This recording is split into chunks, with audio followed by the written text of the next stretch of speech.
ធ្វើល្អដល់អ្នកដទៃទោះគេមិនដឹងគុណក៏សេចក្តីល្អរបស់យើងមិនសាបសូន្យឡើយសេចក្តីល្អដែលយើងបានធ្វើហើយរមែងដាក់ទុកនៅក្នុងសន្តានចិត្ត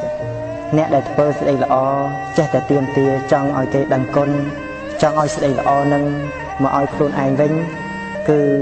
បុណ្យនឹងក៏បានតិចគឺមិនសូវជាបានច្រើនទេរីឯអ្នកដែលធ្វើហើយចេញពីចិត្តចេញពីទឹកចិត្តបរិសុទ្ធចេញពីទឹកចិត្តល្អចង់ជួយអ្នកដទៃកាលណាបើឃើញគេត្រេកអររីករាយសប្បាយចិត្តនៅក្នុងចិត្តយើងនឹងក៏សប្បាយត្រេកអររីករាយនេះហើយជាបុណ្យកុសលអំពើល្អដែលយើងបានធ្វើទោះបីថាអ្នកនឹងដែលយើងធ្វើទៅលើឲ្យមិនដឹងគុណមកយើង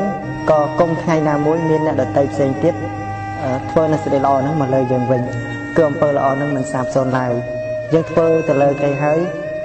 ក៏គេដឹងឬមិនដឹងជាចិត្តបុណ្យនិងចិត្តបាបរបស់គេទៅប៉ុន្តែអ្វីដែលយើងបានធ្វើល្អហើយជាសេចក្តីល្អដែលយើងបានធ្វើយើងបានសន្សំនៅក្នុងចិត្តហើយអញ្ចឹងរៀនត្រេកអរចំពោះសេចក្តីល្អដែលខ្លួនឯងបានធ្វើព្រោះថ្ងៃមួយដែល